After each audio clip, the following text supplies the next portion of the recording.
Les amis, vous êtes-vous déjà demandé pourquoi l'Asie attire les voyageurs du monde entier comme un aimant? Pourquoi des millions de personnes parcourent chaque année des milliers de kilomètres pour voir de leurs propres yeux les majestueux monuments des anciennes civilisations de ce continent? Pour être honnête, la première fois que je me suis retrouvé devant un ancien temple perdu dans la jungle cambodgienne, j'ai littéralement eu le souffle coupé. Imaginez, vous êtes là, devant une structure vieille de plus de 1000 ans, et chaque pierre renferme des mystères fascinants du passé. Aujourd'hui, je vous invite à un voyage à travers les merveilles les plus mystérieuses et majestueuses de l'Asie, un continent où les légendes anciennes se mêlent à la réalité et où chaque monument architectural raconte sa propre histoire unique. Et croyez-moi, certaines de ces histoires vous amèneront à voir d'un nouvel œil les possibilités humaines et la force de l'esprit humain. La Grande Muraille de Chine, ce n'est pas seulement un édifice monumental, mes amis, c'est véritablement un livre de la résilience et de la persévérance humaine, écrit en pierre et en sueur. Savez-vous que la construction de cette immense fortification a duré plus de 2000 ans? Imaginez, 200 générations de personnes ont travaillé à la création de cette merveille du monde. Quand on voit comment le mur serpente à travers les crêtes montagneuses, il est incroyable que les bâtisseurs anciens aient pu ériger une telle structure sans la technologie moderne. Certains segments du mur se trouvent sur des pentes si abruptes que même aujourd'hui, les alpinistes peinent à y accéder. Selon les chroniques anciennes, une pierre sur 3 du mur est imprégnée du sang des ouvriers. Le travail était si ardu. Mais le plus étonnant, c'est que ce n'est pas qu'un simple mur, mais un véritable système de défense avec des casernes, des tours de guet et même un ancien système de communication. Lorsque l'ennemi approchait, les défenseurs allumaient des feux de signalisation sur les tours, et en quelques heures, la nouvelle de l'attaque se répandait sur des centaines de kilomètres. Et savez-vous ce qui est encore plus intéressant? Les bâtisseurs utilisaient de la bouillie de riz comme mortier. Oui, de la simple bouillie. Et imaginez, ce mélange insolite s'est avéré si solide que certaines sections du mur se tiennent encore après plus de 2000 ans. Vous savez, moi les amis, qu'Angkor Wat n'est pas juste un temple, mais une véritable ville qui est plus grande que le Paris d'aujourd'hui. La première fois que j'ai vu ces flèches émerger du brouillard du matin, je n'en croyais pas mes yeux. C'était un spectacle tellement majestueux. Imaginez, les anciens Khmers ont construit ce colossal complexe sans une seule grue, en n'utilisant que des éléphants, des cordes et une incroyable ingéniosité humaine. Chaque pierre ici raconte sa propre histoire. Des scènes d'épopées anciennes, de batailles et de la vie quotidienne sont gravées sur les murs. Et savez-vous ce qui est le plus incroyable? Le temple est construit avec une telle précision mathématique que, le jour de l'équinoxe de printemps, le soleil se lève exactement au-dessus de la tour centrale, créant un effet lumineux époustouflant. Les anciens bâtisseurs ont créé un système complexe de canaux et de réservoirs qui non seulement fournissaient de l'eau à cette immense ville, mais aussi assuraient la stabilité de cette gigantesque structure. Aujourd'hui, les archéologues continuent de découvrir de nouveaux trésors sous la terre autour d'Angkor Wat, et chaque découverte nous révèle de nouveaux mystères de l'ancienne civilisation khmère. Amis, n'oubliez pas de vous abonner à ma chaîne Histoire Sombre pour toujours être au courant des nouvelles vidéos. Vos likes et votre soutien sont très importants, alors n'hésitez pas à les laisser. Maintenant, continuons. Le Taj Mahal, ce n'est pas juste un bâtiment, mes amis, c'est une poésie d'amour figée dans le marbre. Savez-vous que l'empereur Shah Jahan était si inconsolable après la mort de sa bien-aimée Mumtaz Mahal que ses cheveux ont complètement blanchi en une seule nuit? Pendant 22 ans, 20 000 artisans ont travaillé pour créer cette merveille du monde, et chaque détail a été pensé avec une minutie incroyable. Imaginez un peu, les architectes ont construit les minarets avec une légère inclinaison vers l'extérieur, afin qu'en cas de tremblement de terre, ils tombent loin du bâtiment principal. Et l'incrustation de pierres précieuses est réalisée avec un tel savoir-faire qu'à la lumière de la lune, les murs du mausolée semblent briller de l'intérieur. Peu de gens le savent, mais le marbre blanc pour la construction a été transporté sur des éléphants et des chameaux sur des centaines de kilomètres, et des artisans spéciaux l'ont poli avec des pétales de rose pour obtenir un éclat parfait. Et un autre fait incroyable. Les architectes ont créé un système acoustique d'une telle précision que même un murmure à l'entrée du mausolée peut être entendu sous son dôme central à 55 mètres de hauteur. Les amis, maintenant, direction la merveilleuse ville de Madurai, où se dresse le temple de Ménakshi, une véritable symphonie de pierre.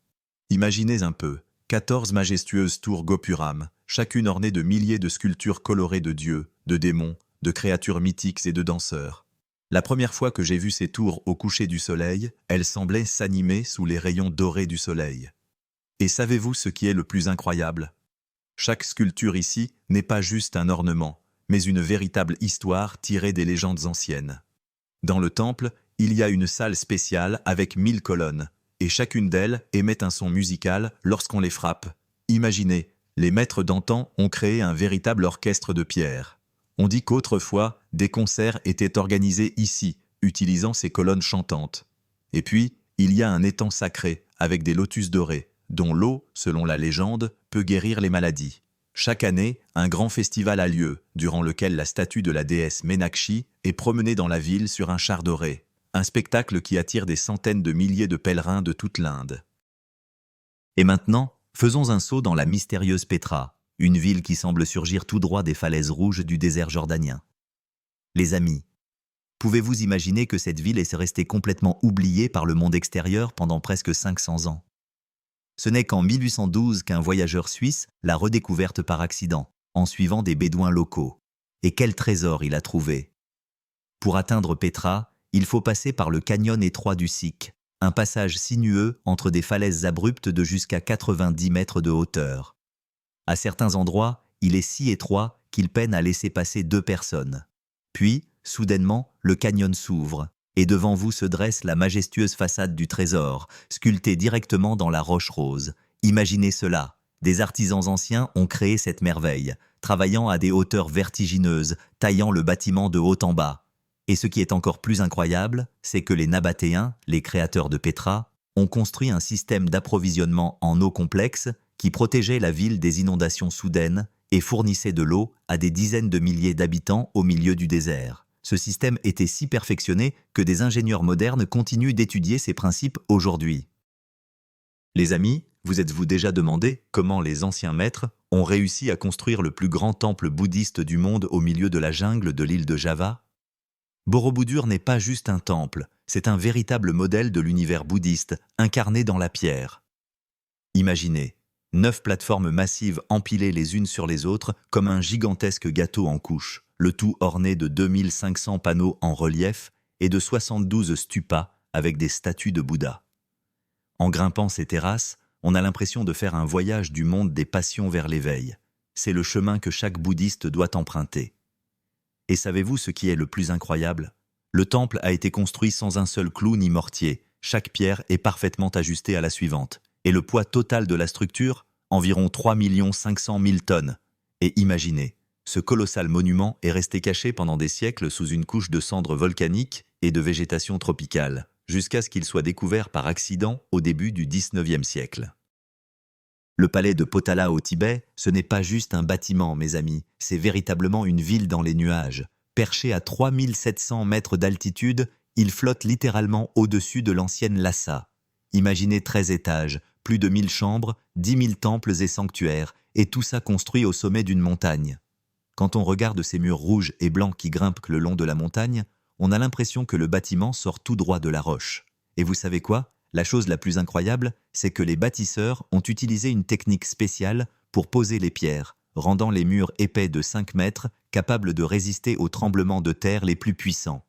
À l'intérieur du palais, il y a tout un réseau de couloirs secrets et d'escaliers qui relient les différents niveaux, et certaines pièces sont ornées de fresques réalisées avec des peintures mélangées à de l'or et des pierres précieuses.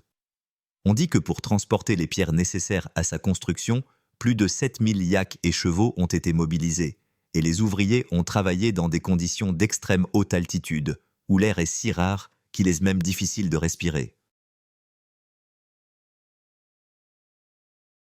Les amis, plongeons au cœur de Pékin, là où se trouve le légendaire palais interdit, le plus grand complexe palatial au monde. Vous savez pourquoi on l'appelle interdit? Pendant 500 ans, il était interdit aux simples mortels, sous peine de mort, de s'approcher de ces murs. Imaginez un peu, 9000 chambres, 72 hectares de terrain, et chaque centimètre est imprégné de l'histoire et des mystères de la cour impériale. Et savez-vous ce qui est le plus incroyable? Pour construire le palais, ils ont utilisé une brique dorée spéciale, cuite à une température incroyablement élevée. Ces briques sont si solides que même les balles modernes ne peuvent pas les percer. Dans le complexe, tout a une signification symbolique. 9 est le nombre sacré de l'empereur. C'est pourquoi on trouve sur les portes 9 rangées de 9 clous dorés, et au coin des toits se tiennent 9 créatures mythiques. Même les couleurs ici ne sont pas choisies au hasard. Les tuiles jaunes des toits étaient un privilège de l'empereur, et il était interdit aux simples gens d'utiliser cette couleur, même dans leurs vêtements. Et maintenant, nous allons nous rendre à la plus grande statue de Bouddha du monde, le grand Bouddha de l'Eshan. Les amis, pouvez-vous imaginer que cette figure colossale, haute de 71 mètres, a été sculptée directement dans la roche au-dessus de la confluence de 3 grandes rivières? La construction a pris 90 ans et a mobilisé 3 générations d'artisans. Quand on se tient au pied de la statue, on en perd presque la tête. Rien que l'oreille de Bouddha mesure 7 mètres de long. Et vous savez ce qui est le plus intéressant? Les maîtres anciens ont créé à l'intérieur de la statue un astucieux système de drainage qui fonctionne depuis plus de 1200 ans, protégeant la sculpture de la dégradation due à l'eau de pluie. Dans les plis des vêtements de Bouddha, il y a des gouttières et des canaux spéciaux qui évacuent l'eau, et sur sa tête, un système complexe de gouttières est camouflé sous les boucles de cheveux. On dit que lorsque la statue a commencé à être construite, les habitants du coin étaient contre. Ils craignaient que ce gigantesque chantier ne perturbe le cours des rivières et ne cause des inondations. Mais c'est tout le contraire qui s'est produit. La figure géante de Bouddha aide vraiment à apaiser les eaux tumultueuses à l'endroit où les rivières se rejoignent. Salut les amis, savez-vous que les rizières en terrasse des Ifugao sont souvent qualifiées de 8e merveille du monde? Et ce n'est pas sans raison. Imaginez un peu, si l'on mettait toutes ces terrasses en ligne, elles s'étendraient sur 22 000 km, c'est la moitié de la longueur de l'équateur. Ces incroyables constructions ont été réalisées par les anciens montagnards philippins il y a plus de 2000 ans. Et ce qui est le plus incroyable, c'est qu'elles sont encore utilisées aujourd'hui. Vous savez quel est leur principal secret? Les terrasses ont été construites avec un système d'ingénierie ancien qui permet à l'eau de s'écouler des niveaux supérieurs vers les niveaux inférieurs si lentement que le riz reçoit la quantité d'humidité parfaite. Et les bâtisseurs n'ont utilisé ni ciment ni attaches métalliques, juste des pierres disposées d'une manière spéciale et de la terre bien compactée. Les habitants locaux transmettent encore de génération en génération les connaissances anciennes sur la manière de maintenir ce système complexe en bon état. Mes amis, maintenant, faisons un saut en Birmanie, où se trouve un endroit véritablement magique, la ville ancienne de Bagan. Imaginez une plaine à perte de vue, parsemée de plus de 2000 temples et pagodes. Autrefois, il y en avait plus de 10 000. Incroyable, n'est-ce pas? À l'apogée de cette civilisation, un nouveau temple était érigé chaque semaine. Les souverains croyaient que construire un temple apportait une bonne karma. Et savez-vous ce qui est le plus surprenant? Chaque temple a sa propre acoustique unique. Les architectes anciens les ont conçus pour que les prières et les chants résonnent d'une manière particulière. Certains temples sont construits avec une telle précision que, 2 fois par an, les rayons du soleil traversent toutes les ouvertures, créant un incroyable corridor de lumière. Et tout cela sans utiliser d'outils sophistiqués, juste des cordes, des plombs et leur propre expérience. Aujourd'hui encore, quand des dizaines de montgolfières s'élèvent dans le ciel de Bagan à l'aube, la vue est à couper le souffle. Les amis, vous êtes-vous déjà demandé que parfois les plus beaux temples cachent des trésors incroyables? Le temple du Bouddha d'Émeraude à Bangkok est exactement ce genre d'endroit. Imaginez une statue de Bouddha taillée dans un bloc de jade vert émeraude qui a voyagé à travers 3 pays et changé de résidence 5 fois au cours de son histoire. Et savez-vous ce qui est le plus intéressant? La statue a été découverte par accident au XVe siècle dans un temple de la ville de Chiang Rai. Elle était enfermée dans un plâtre, et ce n'est que lorsque le plâtre s'est fissuré par hasard que ce trésor est apparu au monde. La statue possède 3 ensembles de vêtements, un en or pur pour la saison estivale, un incrusté de pierres précieuses pour l'hiver et un en émail pour la saison des pluies. Et à chaque changement de vêtements, c'est le roi de Thaïlande qui s'en charge lui-même. C'est l'une de ses obligations cérémonielles les plus importantes. Et maintenant, direction le Japon, où parmi les pins centenaires se reflète dans les eaux du étang le magnifique pavillon d'or, Kinkakuji. Les amis, pouvez-vous imaginer un bâtiment entièrement recouvert de feuilles d'or, qui existe depuis plus de 600 ans? Chaque étage du pavillon est construit dans un style architectural différent, et au sommet trône une figure en bronze doré d'un phénix. Et savez-vous ce qui est le plus incroyable? Le pavillon a été spécialement conçu pour que son reflet dans le lac crée une illusion parfaite d'un bâtiment inversé.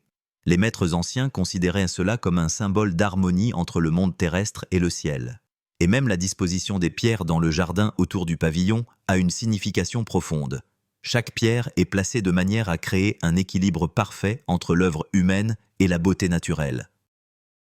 Salut les amis, nous partons en Corée du Sud, où, niché parmi les majestueuses montagnes du Taebaeksan, se trouve le temple Haeinsa, l'un des plus anciens temples bouddhistes du pays. Imaginez un peu, cet endroit a été choisi pour construire le temple après qu'un dragon blanc y aurait atterri, selon la légende. Et vous savez quoi? Le plus incroyable, c'est qu'il abrite une collection unique de planches de bois gravées qui contiennent le texte complet du canon bouddhiste, plus de 80 000 tablettes en tout. Chaque tablette a été sculptée à la main avec une telle précision qu'encore aujourd'hui, des siècles plus tard, on peut en faire des impressions nettes. Dans le temple résonne toujours une ancienne cloche, fondue il y a plus de 1000 ans. On dit que son son porte jusqu'à 40 km autour et qu'il a le pouvoir de guérir les maux de l'âme. Les moines préservent ici des traditions ancestrales, et chaque matin, quand les premiers rayons du soleil colorent les sommets des montagnes, le son de cette cloche incroyable résonne dans la vallée. Maintenant, retournons au Cambodge, où nous attend l'un des monuments les plus mystérieux des anciens Khmers, le temple Bayon. Mes amis, pouvez-vous imaginer un temple avec 260 gigantesques visages de pierre qui vous regardent de tous les côtés? Chaque visage est sculpté avec une telle précision et expressivité qu'on dirait qu'ils sont vivants. Et ce qui est le plus intriguant, c'est que tous ces visages se ressemblent de manière étonnante, et les chercheurs débattent encore pour savoir à qui ils appartiennent. Certains pensent qu'il s'agit des portraits du roi Jayavarman VII, qui a construit le temple, tandis que d'autres sont convaincus qu'il s'agit du visage du Bodhisattva Avalokiteshvara, la divinité bouddhiste de la compassion. Et savez-vous ce qui est encore plus incroyable? Le temple est construit de telle manière que, peu importe où vous vous trouvez, au moins un de ces visages mystérieux vous observe toujours. De plus, l'expression des visages semble changer en fonction de l'éclairage et de l'angle de vue. Ils sourient parfois, puis deviennent sévères, comme s'ils suivaient vraiment chacun de vos pas. Le voyage incroyable à travers les trésors de l'architecture asiatique touche à sa fin, mais vous savez quoi les amis? Ce qui me frappe le plus, c'est qu'au-delà de chaque structure majestueuse, il n'y a pas que des pierres et des techniques de construction. Derrière chacune d'elles se cachent les destins de milliers de personnes, leurs rêves, leurs croyances et leur désir de créer quelque chose de beau et d'éternel. Des anciennes pagodes de Birmanie aux mystérieux temples du Cambodge, de la majestueuse Grande Muraille de Chine aux élégants pavillons du Japon, chaque édifice raconte sa propre histoire unique sur le génie humain et les possibilités infinies de l'esprit créatif. Et le plus étonnant, c'est que de nombreux secrets des anciens maîtres restent encore non résolus. Mais nous, amis, allons continuer à explorer ces mystères dans les prochains épisodes de la chaîne Histoire sombre. Car comme le montre notre voyage d'aujourd'hui, derrière chaque grande structure se cache une histoire sombre, une histoire de sacrifice et de victoire, de montée et de chute, de coïncidences mystiques et d'événements inexplicables. Laissez vos commentaires. Lequel de ces merveilles du monde vous a le plus impressionné? Peut-être avez-vous déjà visité certains de ces lieux. Partagez vos histoires et vos impressions, mettez des likes et abonnez-vous à la chaîne. De nombreuses découvertes étonnantes nous attendent encore.